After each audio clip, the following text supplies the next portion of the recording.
Shri Swami Samarth. प्रियाच life YouTube channel तुम्हा सर्वांचं मनपूर्वक स्वागत आहे. मकर संक्रांतीला या 5 वस्तू चुकूनही कोणाला दानही करू नये आणि वाण म्हणूनही आपण देऊ नये. नाहीतर घरातील लक्ष्मी निघून जाऊन तिची जागा दरिद्रता म्हणजेच अलक्ष्मी घेईल. यावर्षी मकर संक्रांत ही 14 जानेवारी 2026ला वार बुधवार या दिवशी आलेली आहे. सूर्याचे मकर संक्रमण बालवकरणावर होत असल्याने वाहन वाहक असून उपवान घोडा आहे. तिने पिवळे वस्त्र परिधान केलेले असून हातात गदा घेतलेली आहे. केशराचा टिळा लावलेला आहे. वयाने ती कुमारिका असून बसलेली आहे. वासाकरता जाईचे फूल घेतलेले आहे. पायस भक्षण करीत आहे. सर्पजाती आहे. भूषणार्थ मोती धारण केलेले आहेत. वार नाव व नक्षत्र नाव मंदाकिनी असून समुदाय मुहूर्त एकूण 30 आहेत. पूर्वेकडून पश्चिमेस जात आहे व वायव्य दिशेस पाहत आहे. मकर संक्रांतीला स्नान दान शुभकर्म केल्याने अनंत पटीने पुण्य प्राप्त आहे ते होते. या गोष्टी करण्यासाठी आपण संक्रांती काळातच आपल्याला करायच्या असतात. संक्रांतीचा शुभ काळ यावर्षी कोणता आहे ते पाहूया.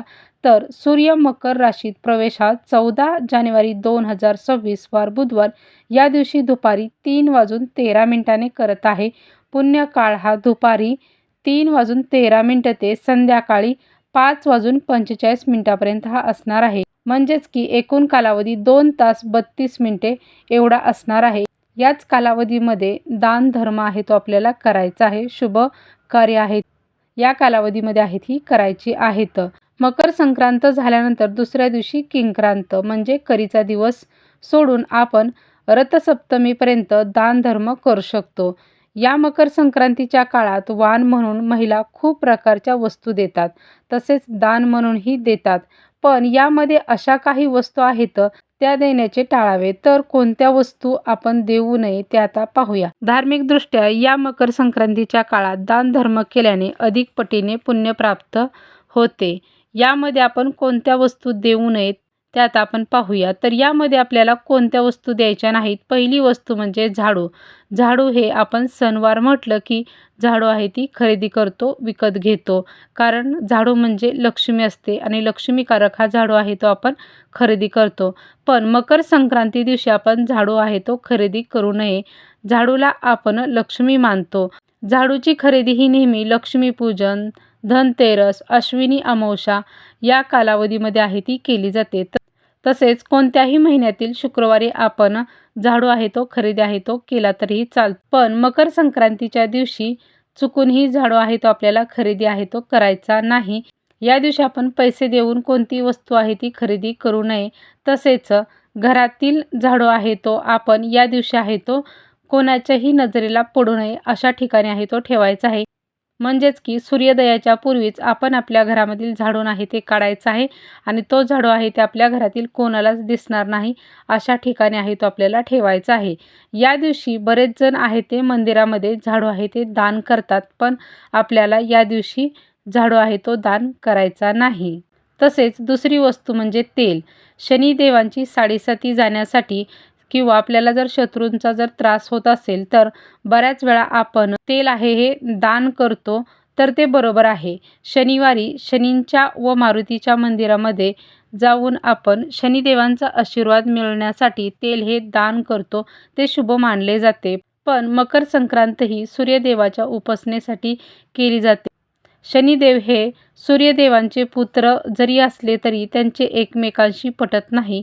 म्हणून आपण मकर संक्रांती दिवशी तसेच मकर संक्रांतीच्या हळदी कुंकू वाणामध्ये आपण तेलाचे पाकिट आहे ते दान आहे ते देऊ नये. म्हणजे ते कोणत्याही प्रकारचं असलं तरीही चालेल. हेअर ऑइल किंवा सुगंधी तेल असेल किंवा खाद्यतेल असेल तर ते आपण द्यायचे नाही. ही चूक आहे ती आपल्याला करायची नाही. याचा परिणाम आहे तो आपल्याला उलट आहे तो दिसून येतो. तसेच तिसरी वस्तू म्हणजे प्लॅस्टिकच्या वस्तू. हिंदू धर्मानुसार ह्या योग्य नाहीत, त्यामुळे आपण ते देऊ नये. तसेच ज्या धारदार वस्तू आहेत म्हणजेच की चाकू असेल, कात्री असेल, खिसणी असेल, अशा ज्या धारदार प्रकारच्या ज्या वस्तू असतात तर त्याही आपण दान आहे त्या द्यायच्या नाहीत. मकर संक्रांतीच्या दिवशी तिळाचे दान त्याचबरोबर अन्नदान करणे याला विशेष असं महत्त्व आहे. तसेच आपण गरजूंना आपल्या यथाशक्तीनुसार कपडे, पर्स अशा ज्या गरजू ज्या वस्तू आहेत तर त्या आपण नक्कीच आहे त्या दान आहे त्या करू शकतो. आपण छोट्या छोट्याशा ग्रंथांच्या ज्या पोथी आहेत त्याही आपण दान आहेत हे करू शकतो. जपमाळ आहे तीही आपण दान आहे ती करू शकतो, किंवा स्वामींचे 11 गुरुवार व्रताची जी पोथी आहे तर तीही आपण दान आहे ती करू शकतो. तसेच मकर संक्रांतीला आपण कोणत्या वस्तू आहेत ह्या शुभ असतात दान केलेल्या, तर त्याची माहिती आहे ती आपण नंतर पुढील व्हिडिओमध्ये आहे ती पाहूया. आता जे आपण या व्हिडिओमध्ये ज्या वस्तू पाहिलेल्या आहेत ज्या आपल्याला चुकूनही दान करायच्या नाहीत तर त्या आपल्याला दान करायच्याच नाहीत या मकर संक्रांतीला. हळदी कुंकवाला असेल किंवा तुम्ही वाण म्हणून जरी देणार असेल तर त्याही आपण द्यायच्या नाहीत. याचे उलट परिणाम आहेत हे होतात.